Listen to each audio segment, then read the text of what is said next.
I didn't plan to survive that night. I just ran. And when I hid in a stranger's car to escape my abusive ex, I had no idea I was stepping into a world far more dangerous than the one I was running from. Run.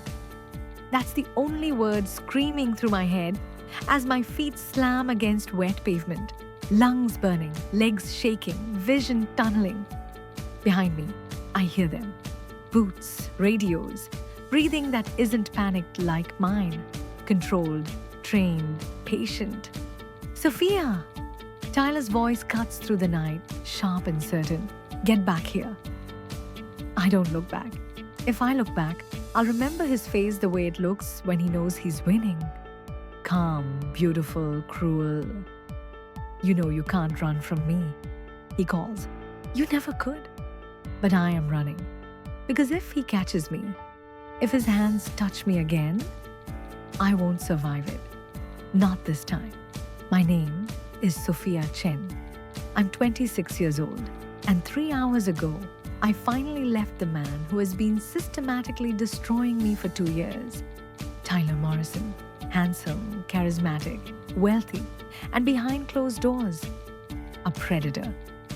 He didn't start violent. They never do. It started with comments, suggestions, isolation disguised as concern. He convinced my friends I was unstable, my family that I was dramatic, doctors that I was anxious. And when I tried to leave the first time, he found me within hours. This time, I was smarter. I packed nothing, took only my phone and the emergency cash I'd hidden for months. Waited until he passed out drunk on the couch. Then I ran. I should have known he'd wake up. Should have known he'd come after me with his security team, ex-military, men who didn't ask questions as long as the check cleared. Now I'm sprinting through downtown at midnight in jeans and a thin sweater. No plan beyond, don't stop. I burst out of the alley onto a main street and spin, desperate. A taxi, a police car, anyone, nothing, just silence. And a row of expensive cars parked along the curb. Footsteps get closer. One of them spots me. Target visual. Panic explodes through my body. I make a decision without thinking. A black SUV, engine still warm, back door unlocked. I yank it open and throw myself inside, slamming the door shut and dropping to the floor. Please don't see me. Please don't see me. Through the tinted windows, I watch them run past. Boots pounding, voices calling my name. I clamp a hand over my mouth, forcing myself not to sob as my heart tries to beat its way out of my chest. They slow. One of them stops near the SUV. A flashlight beam sweeps the sidewalk, the tires, the doors. I stop breathing. Then Tyler's voice, irritated, bored. She's not stupid enough to hide in a car. Keep moving. Footsteps fade. I release one shaky breath. Relief barely has time to register before I hear it. A car door opening, driver's side. Oh God. Someone gets in. Leather creaks. Keys jingle. The engine starts. Smooth, powerful. The SUV begins to move. I should get out. I should scream. But my body's frozen. Fear, exhaustion, and the desperate hope that if I stay completely still, I'll disappear. Then a voice speaks. I know you're back there. Male, deep, calm, too calm. I can hear you breathing, he continues, casually, and I can see you in my mirror. I don't answer. So, he adds, you can either stay on the floor looking ridiculous, or you can sit up and explain why you're in my car. Slowly, I lift my head. In the rearview mirror, dark eyes meet mine. Not surprised, not angry. Assessing.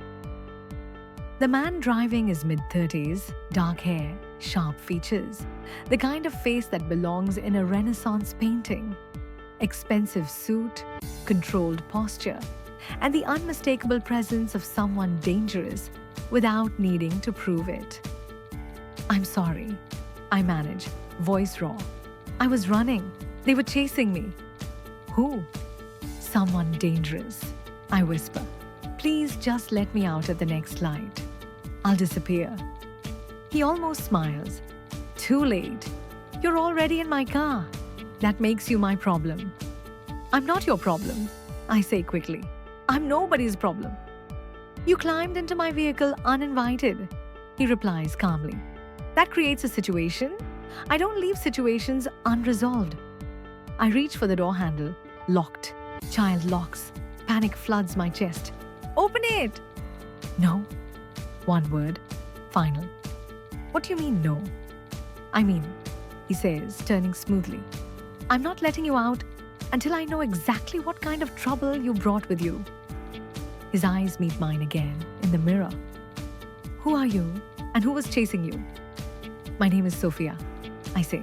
The man chasing me is my ex. Name? I hesitate, then answer. Tyler Morrison. Something shifts. A muscle in his jaw tightens. I know of him. He says coolly. Tech money, loud ego, no discipline. My blood goes cold. You know him? I know of him, he corrects. And I don't like men who chase women through streets with hired muscle. He turns into an underground garage, requiring a key card. The gate closes behind us. The engine dies. Silence. He turns fully toward me. Up close, he's worse, composed, lethal, and utterly unafraid. You're safe, he says. The words don't feel comforting, they feel binding. What does that mean? I whisper. It means Tyler Morrison can't touch you anymore. He replies, but protection isn't free. My stomach drops. What's the price? He studies me for a moment. I don't know yet, he says. But when I call in the debt, you'll pay it. No refusal. I should say no. I should run. But police didn't help before. Shelters are the first place Tyler would look. And this man, this stranger, he's offering real protection. Okay, I whisper. I accept. He opens the door and offers his hand. I'm Luca, he says. Luca Moretti. I take his hand. And in that moment, I know my life has split into two halves. Before I hid in his car, and everything that will come after. The elevator doors close behind us with a soft, expensive sound. Glass walls rise around us as we ascend, the city shrinking beneath our feet. I stand slightly behind Luca, hands clenched at my sides, every instinct screaming that I've stepped into something I don't understand. The elevator opens directly into a penthouse, not a hallway, not a foyer. A home suspended above the city, floor-to-ceiling windows, steel and glass and quiet power. Art that looks like it costs more than my college education. Everything is immaculate, controlled, intentional. This is not the home of a man who improvises. Sit, Luca says gently, gesturing to a leather couch. I sit. My legs finally start shaking now that the adrenaline is fading. He pours water, hands me the glass, then pours himself whiskey. Doesn't offer me any. That feels deliberate. Drink, he says. I do. My throat burns. We're going to talk, he continues calmly, about Tyler Morrison and about why he thinks he owns you. He doesn't, I say quickly. Good, Luca replies. Then this will be simple. He sits across from me, posture relaxed, eyes sharp. Start from the beginning. So I tell him. About meeting Tyler 2 years ago. About charm that felt like safety. About control disguised as concern. How the comments became rules. How isolation became routine.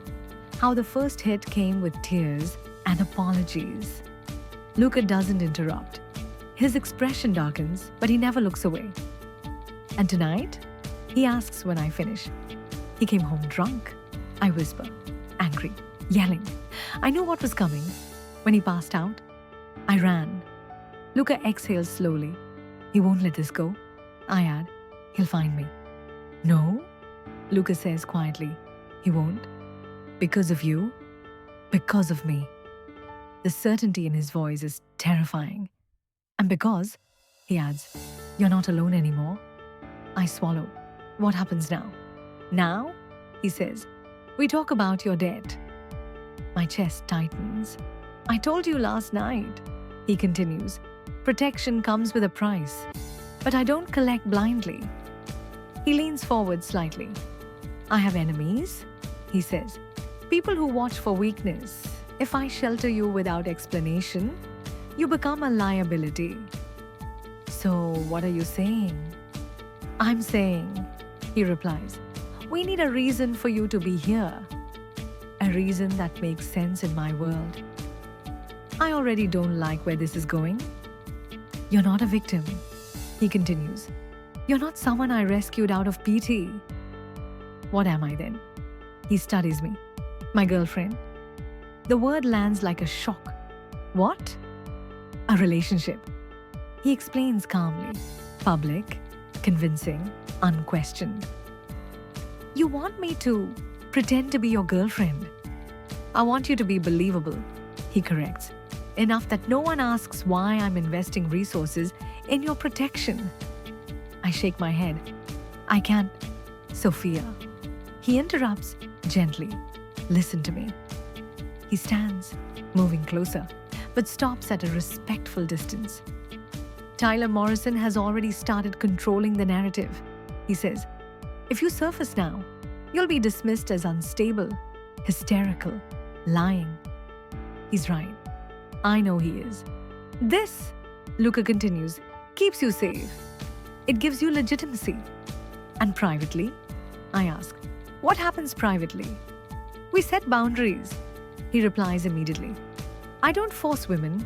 I don't cross lines without consent. That matters more than I want to admit. How long? I ask quietly. As long as it takes to neutralize Tyler, Luca says. After that, you walk away free. And if I don't agree, he doesn't threaten me. I'll take you to a shelter, he says evenly. I'll give you a recommendation. After that, Tyler Morrison becomes your problem again. It's not really a choice. I close my eyes. Okay, I say. I'll do it. Luca nods once. Good.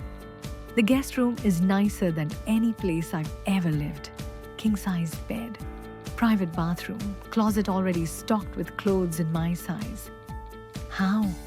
I ask when he hands me a phone. My assistant, he replies. Efficient. The phone is new, secure, his number pre-saved. You need anything? He says. You call me. Before he leaves, I stop him. Why are you really helping me? He pauses. Because men like Tyler Morrison deserve consequences, he says. And because you were brave enough to run. Then he leaves. I sleep for 7 uninterrupted hours. For the first time in 2 years, I don't wake up terrified. Morning brings sunlight and reality. Luca is in the kitchen, tattoos visible beneath a black t-shirt. Cooking breakfast like this is normal. Coffee's already waiting for me. You didn't tell me how you take it, I say. I noticed, he replies. We eat in silence until he slides a tablet toward me. Watch. Tyler's face fills the screen. Concerned, polished, perfect. My girlfriend Sophia Chen left our home without her medication, he says. I'm worried about her mental state. My hands shake. He's saying I'm crazy, I whisper. He's isolating you preemptively, Luca replies. Smart move. So what do? We disappear, he says, and we build a case. He meets my eyes, and you become untouchable. Shopping happens fast, too fast. Dresses, shoes, jewelry. People judge, Luca says. You need to look like you belong. When he places diamonds around my neck, his touch is careful, professional, but the weight of them feels like a crown. That night, he destroys my old phone with a hammer. Efficient, final. Dinner with my family, he says after. Tonight. My heart drops. Already? The sooner people see you with me, he replies, the safer you are. The Moretti family home is massive, guarded, alive. His mother pulls me into a hug like she's been waiting for me. This is Sophia, Luca says warmly. My girlfriend. The word sounds different in his voice. Dinner is chaos. Questions, laughter, scrutiny. I perform, smile, touch Luca's arm, lean into him. Under the table, his hand finds mine, grounding. Afterward, his sister warns me quietly. Luca doesn't do anything without reason, she says. Be sure you understand his. On the drive home, I finally breathe. You were convincing, Luca says. I felt like I was lying to everyone. The best lies, he replies, have truth in them. Later, on the couch, he sets a glass of wine down.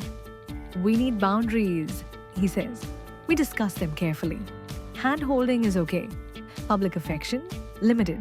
Separate bedrooms. Don't lock me in, I add. Don't control me. I'm not Tyler, he says firmly. That night, he kisses my forehead before leaving. You're safe here, he says. I believe him. 2 weeks later, my phone buzzes. Unknown number. I know where you are. My blood turns to ice. When I show Luca, his calm shatters. We're leaving, he says. Now. We don't speak. As the elevator drops us into the underground garage, Luca moves with purpose now. Not calm, not gentle. Focused, predatory. He opens the SUV door, scans the space, then grips my wrist. Stay close to me, he says. Do exactly what I say. The way he says it isn't controlling, it's tactical. I nod. We're on the road within minutes. Luca taking turns that make no sense. Doubling back, checking mirrors. You think Tyler tracked the phone? I ask, trying to keep my voice steady. No, Luca replies. That would be sloppy. Then how? Someone gave him the number. The words settle like poison. Someone inside your world? Yes. Silence stretches. I'm sorry, I whisper. I'm causing problems. Luca finally looks at me. Sophia, he says flatly. Tyler Morrison caused this problem the moment he touched you. Anyone helping him just volunteered to be removed. Removed? The word is calm, absolute. We pull into a nondescript building an hour later. No signage, no luxury, just concrete and quiet. The safe house. Luca sweeps it like a soldier, checking rooms, windows, vents. Only when he's satisfied does he relax.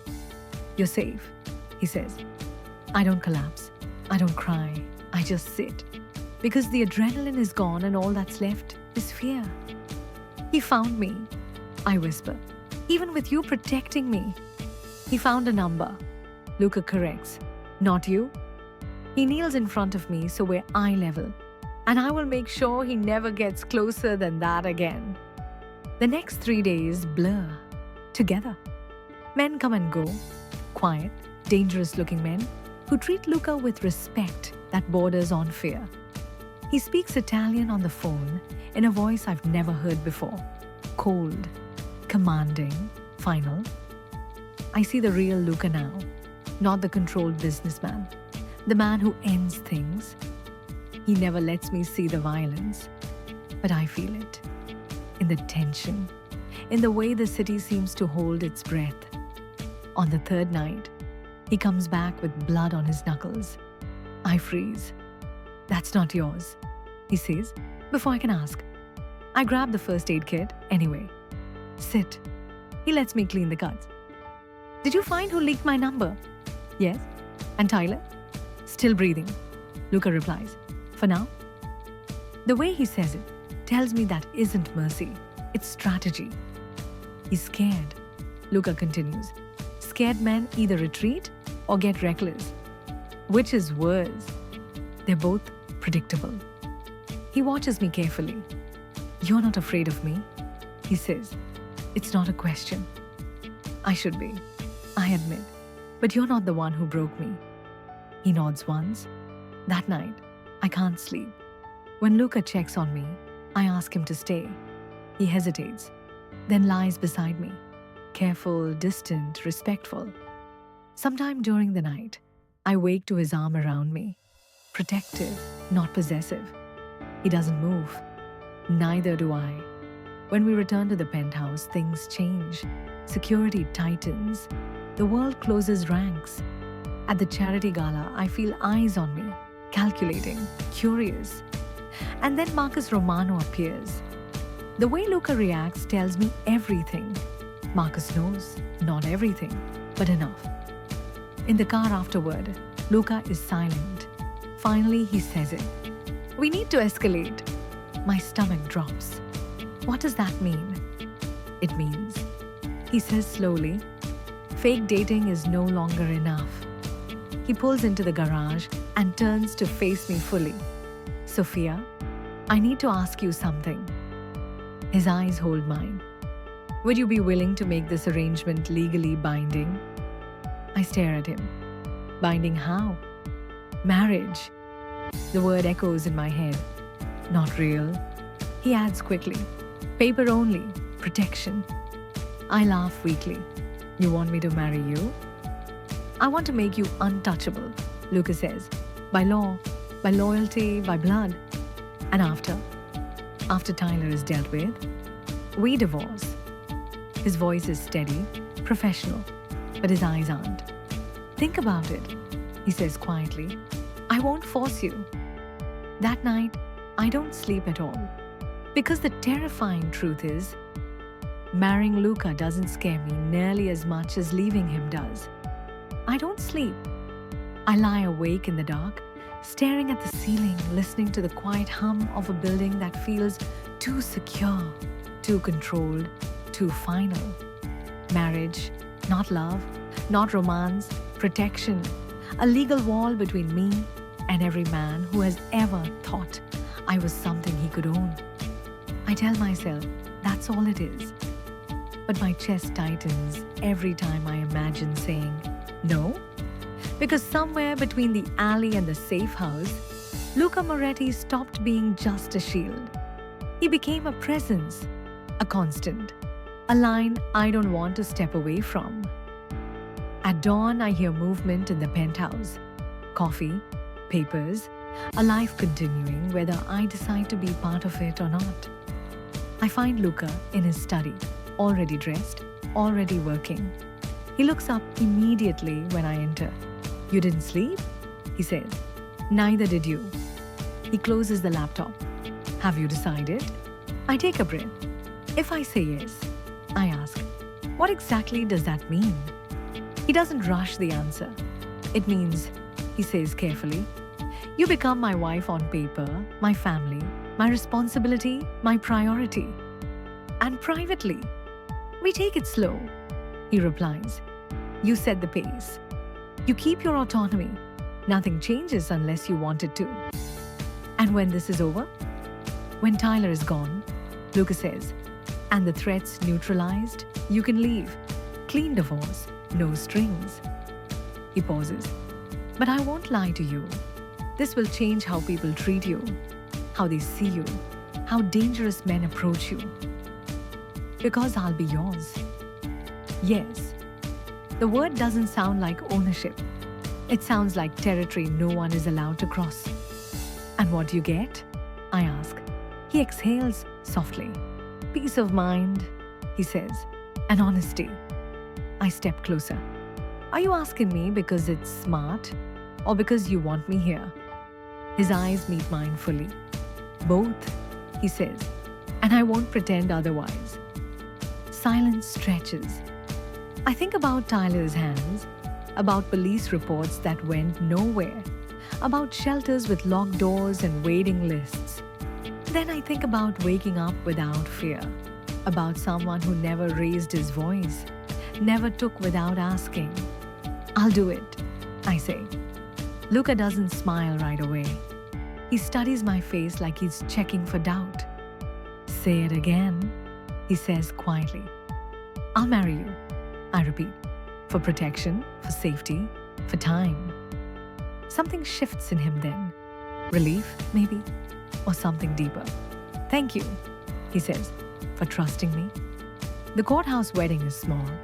No flowers, no guests, beyond his sister and brother. The judge doesn't ask questions.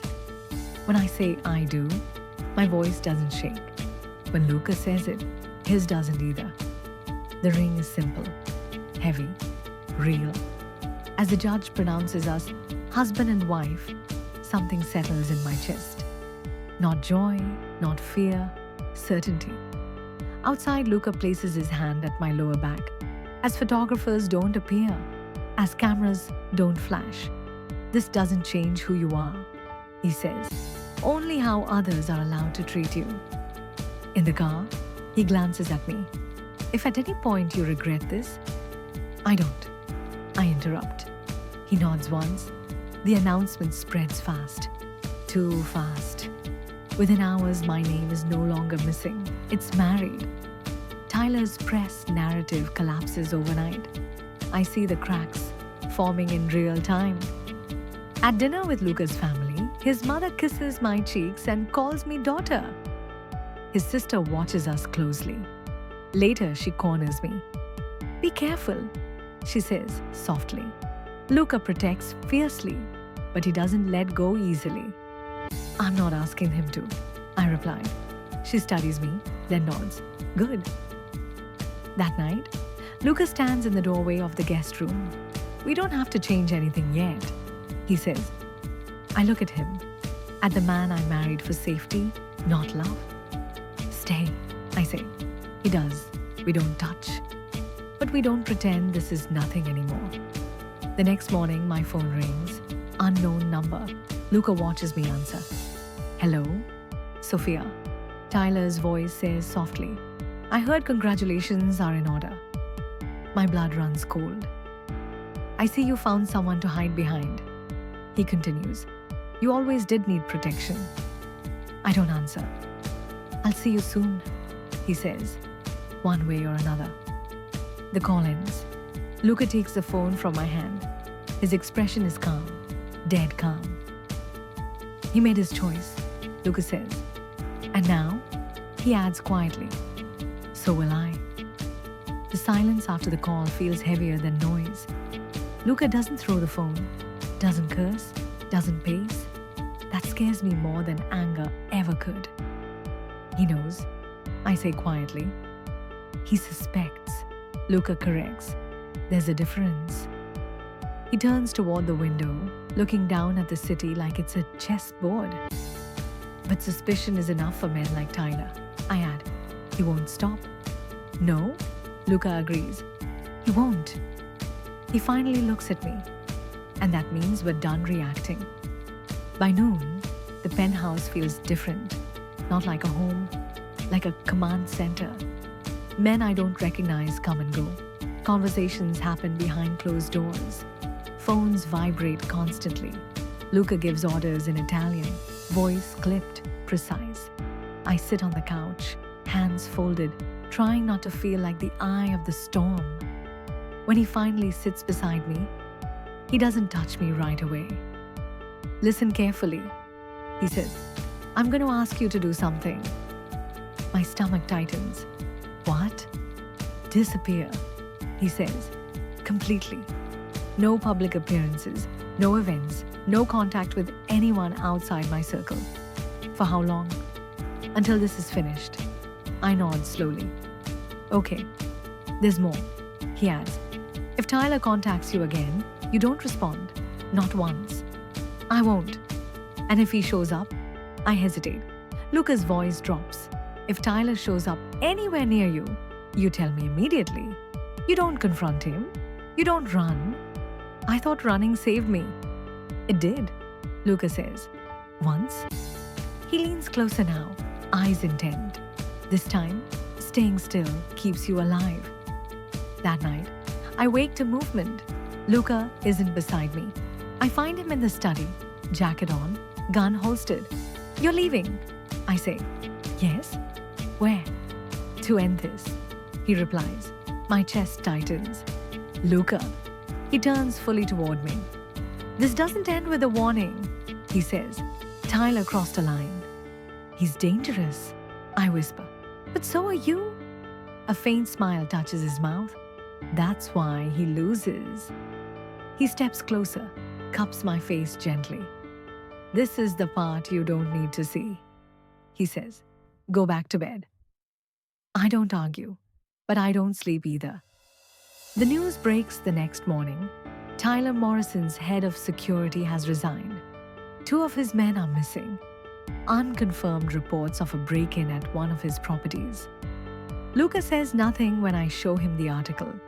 He just pours coffee. Later that afternoon, Marcus Romano calls. Luca answers on speaker. Congratulations, Marcus says smoothly. On the marriage. Very strategic. You didn't call to congratulate me, Luca replies. No, Marcus admits. I called to warn you. About? You're playing a dangerous game, Marcus says. Tyler is desperate. Desperate men make alliances. With you? Luca asks. A pause. Perhaps, Marcus replies. Or perhaps with people even you can't control. Luca's jaw tightens. Stay away from my wife, he says. Marcus laughs softly. She won't always be yours to protect, Luca. The line goes dead. That evening, Luca finally tells me the truth. Marcus leaked your number, he says. Not to Tyler directly, through intermediaries. My stomach drops. He wanted to see how far I'd go.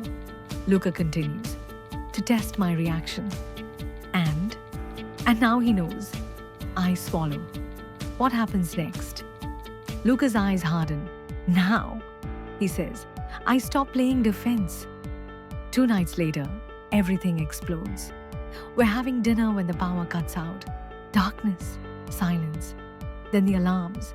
Luca is on his feet instantly, pulling me behind him.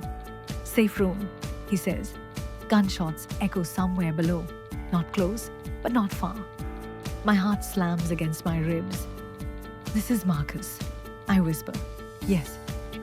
We reach the reinforced room just as Luca's phone rings.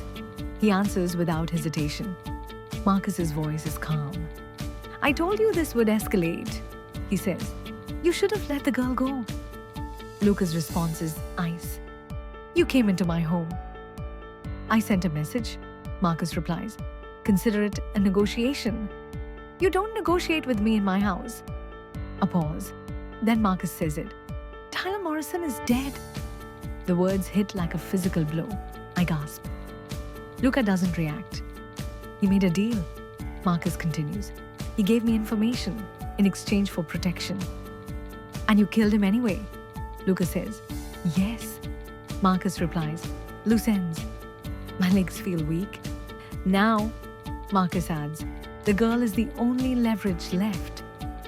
Luca's grip tightens on the phone. She's my wife, he says, and this conversation is over. The line disconnects. For a long moment, there is only the sound of my breathing. Tyler is gone, but the danger isn't. Luca turns to me. This is where it gets worse, he says quietly, because Marcus won't stop now. And neither will you, I say. He studies my face. No, he agrees. I won't. He reaches for my hand. I need to know something, he says. Before I cross a line I can't come back from. I hold his gaze. What? If this ends with blood, Luca says, can you live with being my wife afterward? The question terrifies me. Not because I don't know the answer, but because I do. Yes, I say, because you didn't start this. Luca nods once. Good, he says. Then it ends. The aftermath doesn't come with explosions. It comes with waiting, locked doors, muted phones, men stationed in corners like shadows that breathe. Luca moves through the penthouse like a man who has already made his decision. No hesitation, no second guessing. That scares me more than the gunfire ever did. Tyler is dead. The name still echoes in my head, detached from emotion, like a fact read off a report. I should feel relief. Instead, I feel unfinished. Because Tyler was the beginning of my nightmare, Marcus is the evolution of it. Luca stands by the window, phone pressed to his ear, speaking in low Italian. His voice is controlled, but I catch fragments. Territory, retaliation, tonight. He ends the call and turns to me. "You're leaving?" he says. My stomach drops. "Leaving where?" "Out of the city," he replies. "Tonight, somewhere Marcus can't reach. Quickly." "And you?" "I'm staying." "No," I say immediately. "You said staying still keeps me alive." "That was before Marcus decided to test me," Luca says. "Now staying near me makes you a target." I step closer. "I'm not running again." "This isn't running," he says firmly. "This is strategy." "I won't disappear while you go to war," I snap. "Not after everything." He studies me for a long moment. "This is the cost," he says quietly, "of choosing me, of choosing this life." "I already chose," I reply. "I married you." "That doesn't make you expendable," Luca says sharply. "It makes you my priority." "And priorities get protected," I say back, "not sent away." Silence stretches between us. Finally, Luca exhales. "Fine," he says, "but you follow every instruction, no improvisation." "I can do that." "I know," he replies. "That's why this is dangerous." We leave before midnight. Not in the SUV, not with an entourage. Just Luca and me, in an unmarked car, switching routes twice before reaching a private airstrip. The jet is small, fast. "You're sending me away," I realize. "Not both of us." "Yes." "And you expect me to wait?" "I expect you to survive," he says. The jet engines begin to warm. I turn to him. "If you don't come back, I will." He interrupts.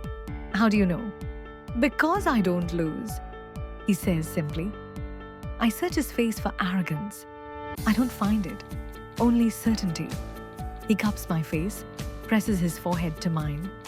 "This is the part where you trust me," he murmurs. "I already do," I whisper. "That's the problem." He kisses me then, not gentle, not restrained, honest. When he pulls back, his eyes are dark. "Go," he says, "and don't look back." I don't. The place he sends me is quiet, remote, guarded. Too much time to think. Too much silence. I follow the news obsessively. Marcus Romano's name surfaces everywhere. Business deals collapsing, allies distancing themselves. Then nothing. No headlines, no confirmation. 3 days pass, then 4. On the 5th night, my phone rings. "Luca, you're safe," he says immediately. "What happened?" I ask. "Are you—" "I'm fine," he replies. "But things changed." My heart sinks. "How?" "Marcus made a move I didn't anticipate," Luca says. "He went public." Public. That's worse than violence.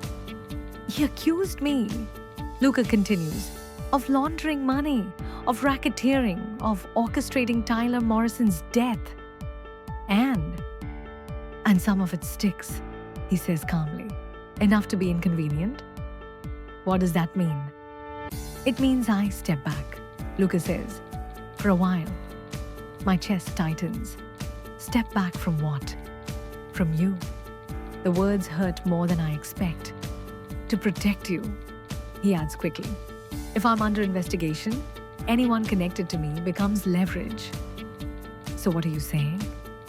"I'm saying," Luca says slowly, "that the safest thing for you right now is to walk away." The room feels smaller. "You don't mean that?" "I do," he replies, "because this is the cost of power, and I won't let it be paid with you." I swallow hard. "You promised," I say. "You said we'd face this together." "And I will," Luca replies, from a distance. Silence stretches. Then I say it. "No? No?" he repeats. "No," I say again, steadier. "I won't be sent away.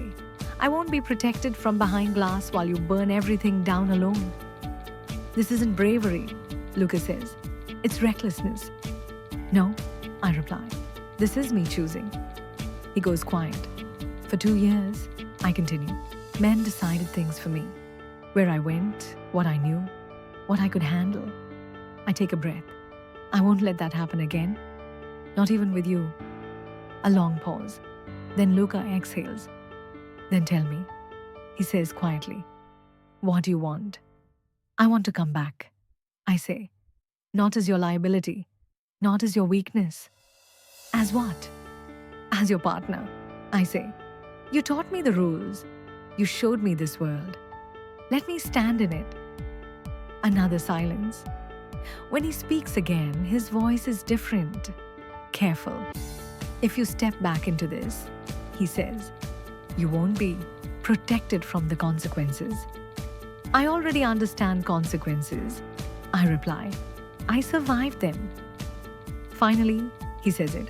Then come home. When I return, Luca doesn't greet me with relief. He looks at me like he's seeing me for the first time.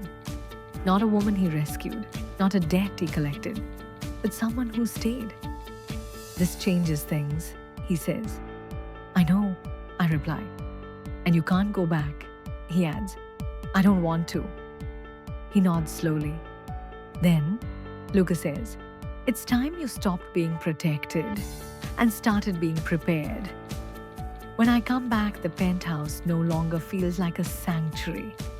It feels like a threshold. Luca doesn't ask if I'm ready. He doesn't warn me again. He simply opens a door that was never meant for me. This stays between us, he says, as we walk down a private corridor I've never been allowed into. Once you see this, you can't unsee it. I know, I reply. He studies my face one last time. Then he unlocks the door. Inside the room is stark, functional, screens along one wall, files stacked neatly, maps, schedules, names I don't recognize. This is not the penthouse of a businessman. This is the nerve center of a man who moves pieces.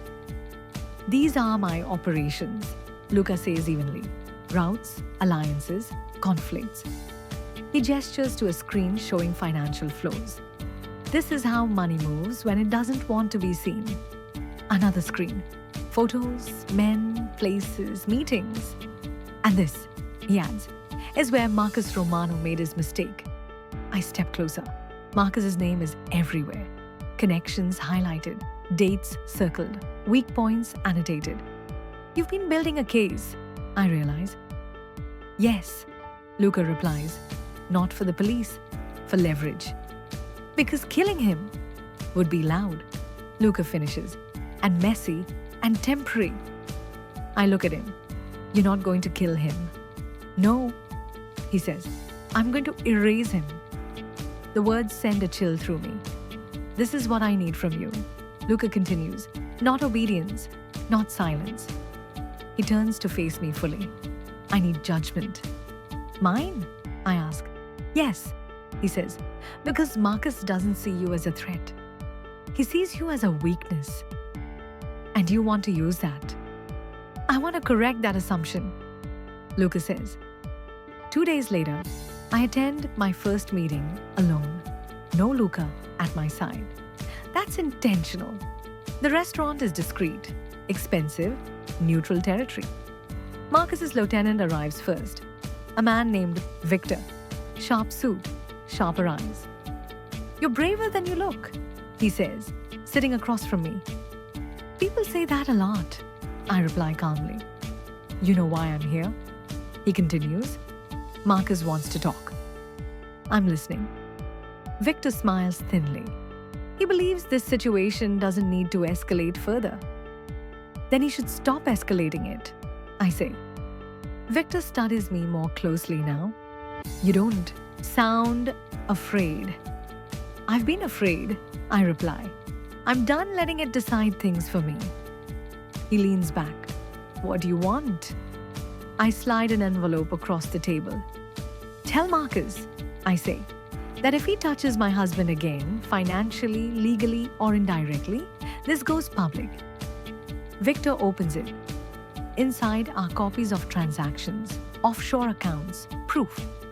His expression changes. Where did you get this? I meet his gaze. From someone who doesn't make empty threats. Silence stretches.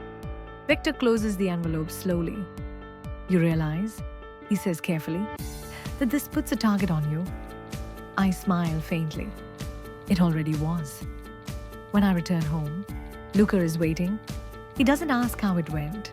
He already knows. You didn't hesitate, he says. No, I reply. I didn't. That was deliberate, he adds. Yes. He steps closer. This is the moment, Luca says quietly, where most people pull back. I'm not most people, I answer. No, he agrees. You're not. He reaches for my hand, not to guide, not to protect, to stand beside. That night, Marcus makes his move. Not violent, subtle. A subpoena, a leaked article, a whisper campaign questioning Luca's marriage. I read the headlines in silence. Your past, your mental health, Tyler Morrison, Luca says. He's trying to discredit you. I know, I reply. Let him. He looks at me sharply. What? I spent 2 years being painted unstable, I say. I survived it once. This time, I control the narrative. I take out my phone. Tomorrow, I continue. I give an interview. Luca's expression hardens. No. Yes, I correct. On my terms. That's dangerous. So was hiding in your car, I reply. But it worked. He exhales slowly. You know what this does, he says. Once you speak, there's no retreat. I'm not retreating, I say. I'm advancing. Silence. Then Luca nods. Then we do it right, he says. Security, legal prep, timing. I smile slightly. That's my husband. The interview airs 2 nights later. No drama, no accusations, just truth. I talk about abuse, about isolation, about escaping. I don't mention Luca's business. I don't mention Marcus. I mention survival. The response is immediate. Support, belief, anger, not at me, but at Tyler. Marcus's leverage evaporates overnight. Public sympathy is a weapon he didn't anticipate. When Luca comes home that night, he looks shaken. You shifted the board, he says quietly. That was the idea. He cups my face. This isn't protection anymore, he says. This is partnership. I lean into his touch. Good, I reply, because I'm not leaving. His lips brush my forehead. Neither am I. The city changes after the interview. Not visibly, not immediately, but beneath the surface, something shifts. Phones ring differently. Meetings get cancelled. Names stop returning calls. Marcus Romano feels it first. Luca watches the data roll in from the screens in his private office. Quiet and intent. I stand beside him, not touching, not speaking, just present. They're distancing themselves, I say. Yes, Luca replies. Fear travels faster than loyalty. Marcus built his power on silence and implication, on things that were never said out loud. And I broke that, not by naming him, but by reminding people what abuse actually looks like. Public sympathy isn't clean. It's unpredictable. And once it attaches itself to a story, it's hard to shake. Marcus's allies don't want their names anywhere near mine now. Because I'm not just Luca Moretti's wife. I'm a woman who survived something people understand. 3 days later, the request comes. A meeting, neutral ground, private club, no weapons. Marcus wants to talk. Luca reads the message once, then hands the phone to me. Your call, he says. I don't hesitate. Tell him yes. The club is old, money quiet, dark wood, soft lighting, the kind of place where secrets feel comfortable. Marcus is already there when we arrive. He stands when he sees us, smiles. Sophia, he says, you look well. I meet his gaze steadily. You look nervous. His smile tightens. Luca doesn't sit immediately. He waits until I do, until Marcus sees the order of things. You underestimated her, Luca says calmly. That's usually fatal in my world. Marcus chuckles. I underestimated the audience. He turns to me. You're very convincing, he says. You almost made me believe you're stronger than you look. I lean forward slightly. I don't need you to believe it, I reply. I just need you to remember it. Silence settles. Marcus exhales. Let's be practical, he says. This has become inconvenient for all of us. For you, Luca corrects. Yes, Marcus agrees. For me. He folds his hands. You want me gone? He continues. I want this to stop.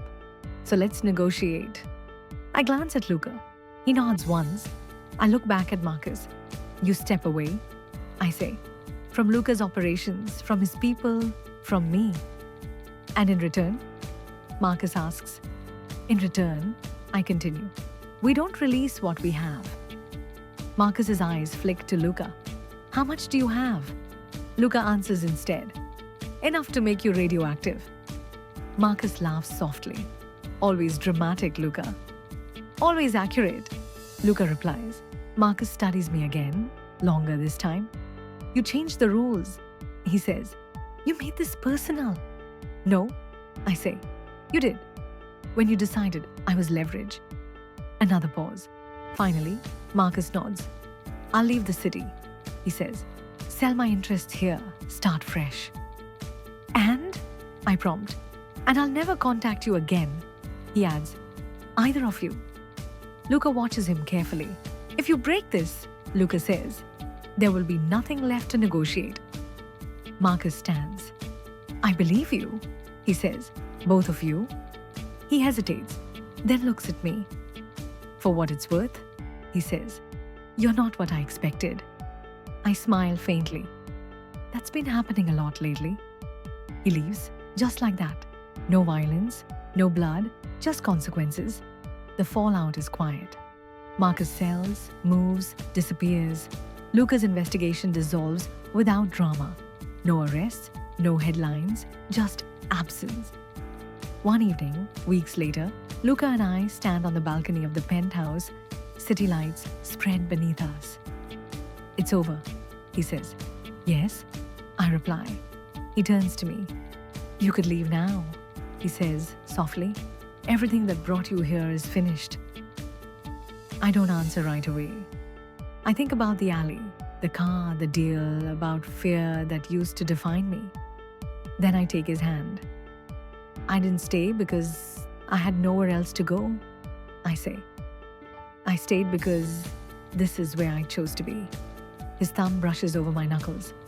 This life isn't easy, he says. There will always be risks. I know, I reply, but they'll be ours. He smiles then. Not sharp, not dangerous, just real. Later that night, lying beside him, I realize something quietly profound. I'm not safe because of walls, or guards, or power. I'm safe because I stopped running, because I chose to stand, because I learned that protection doesn't mean surrender. It means partnership. And whatever comes next, I won't face it alone. The strange thing about danger is how quiet life feels after it leaves. No alarms, no pounding heart, no constant calculation of exits and consequences. Just space. It unsettles me more than fear ever did. For weeks after Marcus disappears, I wake up braced for something to go wrong. My body still expects chaos. My mind still waits for the price of peace. But nothing happens. Luca goes to work. I drink coffee on the balcony. The city keeps breathing beneath us. Normal, or whatever passes for normal in our world. You don't have to hover, I tell Luca one morning. He looks up from his tablet. I'm not hovering. You've checked the security feed 3 times, I say mildly. And you cancelled a meeting because I was taking a walk. He closes the tablet. You were almost killed, he says calmly. By a man who's gone, I reply. I need to learn how to exist without guards watching my shadow. His jaw tightens. This is harder for him than it is for me. Protection is his language. Control dressed as care. But he listens. That's the difference. Okay, he says after a moment. One guard, at a distance. I smile. Compromise. He exhales. Marriage. I laugh quietly. I start reclaiming pieces of myself. Small ones at first. Coffee with Amy. Lunch alone. Walking into a bookstore without checking reflections. Amy hugs me like she's afraid I'll vanish again. You're different, she says, studying me over her latte. Good different or scary different? I ask. She smiles. Stronger, quieter, like you finally trust the ground under your feet. I think of Luca, of choices. I do, I say, finally. One evening, I find Luca in the kitchen, sleeves rolled up, trying and failing to cook. You don't need to impress me, I say, leaning against the counter. I'm not, he replies. I'm atoning. For what? Years of outsourcing basic life skills. I laugh and take over, guiding his hands, correcting his grip. He watches me closely. You're relaxed, he says. I'm not afraid, I answer. There's a difference. He nods, then quietly. That makes me happy. Not proud, not relieved, happy. The word lands softly. Later in bed, I trace the scar on his shoulder, the one he never talks about. You never told me how you got this, I say. He considers. Old business, he replies. A reminder. Of what? That violence always leaves a mark, he says. Even when you win. I think of my own invisible scars. Do you regret it? I ask. He looks at me. I regret that it was ever necessary. He says, I don't regret protecting what matters. His hand settles on my waist. And you matter. I don't flinch at the words. I let them settle. One afternoon, paperwork arrives. Legal confirmations, final dissolutions, names officially removed from investigations. It's done. Tyler is gone. Marcus is gone. The past no longer has legal standing in my present. Luca places the envelope on the table. You're free, he says. Officially. I stare at it. Freedom used to feel like escape. Now it feels like choice. And us? I ask. He doesn't answer immediately. Then, us is not an obligation. I nod. Good, I say, because I don't want to stay out of gratitude. I step closer. I want to stay because this is home. His breath catches. He pulls me into him. Not protective, not possessive, just equal. That night, for the first time, I dream without running. No alleys, no shadows, no voices calling my name. Just light. And when I wake, I realize something quietly revolutionary. I'm not surviving anymore. I'm living. The thing about healing is that it doesn't arrive like a victory parade. It comes quietly, in ordinary moments, in choices you don't realize are brave until later. It happens on a Tuesday. No threats, no emergencies, just sunlight and the smell of coffee. I'm standing in the kitchen, barefoot, reading an email from the university. Application accepted. I reread it twice to be sure. When I look up, Luca is watching me from across the room. You're smiling, he says. I got in, I reply. Night program, digital strategy. I can finish what I left behind. He doesn't interrupt. He waits. Something he's learned to do. That means, I add slowly, late classes. Time that isn't about you, or us, or this world. His eyes search mine. And, he asks, and I want it. I say, not because I'm running, because I'm building. For a moment, I see the old instinct rise in him, the need to calculate risk, logistics, control. Then he exhales. Then we'll make it work, he says. Not because I allow it, because I support it. Something in my chest loosens. That night, we sit on the balcony. The city stretched below us like a living thing. Do you ever worry, I ask, that one day I'll wake up and want something that doesn't fit into your world? He doesn't answer right away. Yes, he says, finally. I worry about that every day. I turn to him. And yet, I ask. And yet, he continues. Loving you means accepting the risk that you may outgrow me. The honesty takes my breath. I won't cage you. He adds quietly. Even if it costs me. I reach for his hand.